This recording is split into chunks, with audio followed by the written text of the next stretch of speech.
Hello, this is a review of the SanDisk Extreme SDHC UHS Class 1 card for a 32GB memory card. Now what you get is a box like this, and there's a whole bunch of interesting numbers on here that I'll get to in a moment. But first of all, what you get out of the box is, if it's shipped and sold from Amazon like I got here, a legitimate, authentic version. Some say that this little slip of paper comes, it gives you a free download and some code that you'll be able to use. I didn't actually use this, but some say this gives you the confidence that it's the legitimate versus a knockoff of the same thing. Then you get the card, and I like that SanDisk gives you a little case so it keeps the card protected when I just throw it in my camera bag.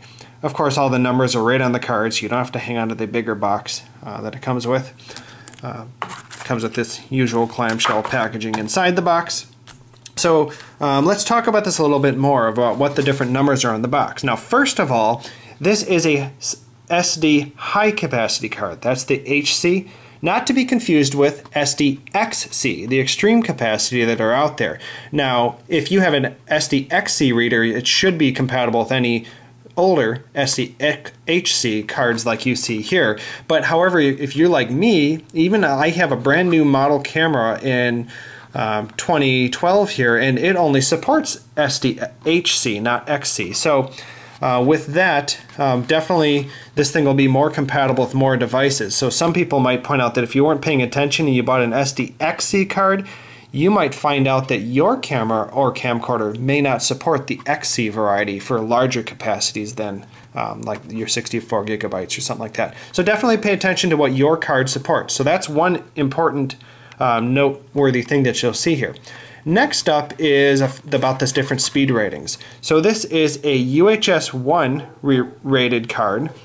It's also backward compatible with a Class 10 rated. So to really take full advantage of these cards, you'll want a UHS-1 compatible device that will be able to use it. Otherwise, if the device, like a memory card reader or an SLR camera, doesn't support UHS-1, it will detect that and downgrade to your basic Class 10 speeds. So all these cards have been claiming higher and higher speeds. So 45 megabits per second, which compared to the standard of Class 10, which is a minimum write speed of 10 megabytes per second, that's a vast difference. And that's how you get when it's declared as standard UHS-1, it will be able to take advantage of higher speeds than your basic Class 10. Now, it has all these great numbers. Here's again, that UHS-1. That's the logo you see here with the U with the 1 in front of it. Here's your Class 10. But for me, you might find that your cameras may not actually take any advantage beyond the Class 10. So you might be stuck at 10 megabits per second, may not get the full 45 megabits per second. But what I wanted with this is that my camera would never have this card being the bottleneck.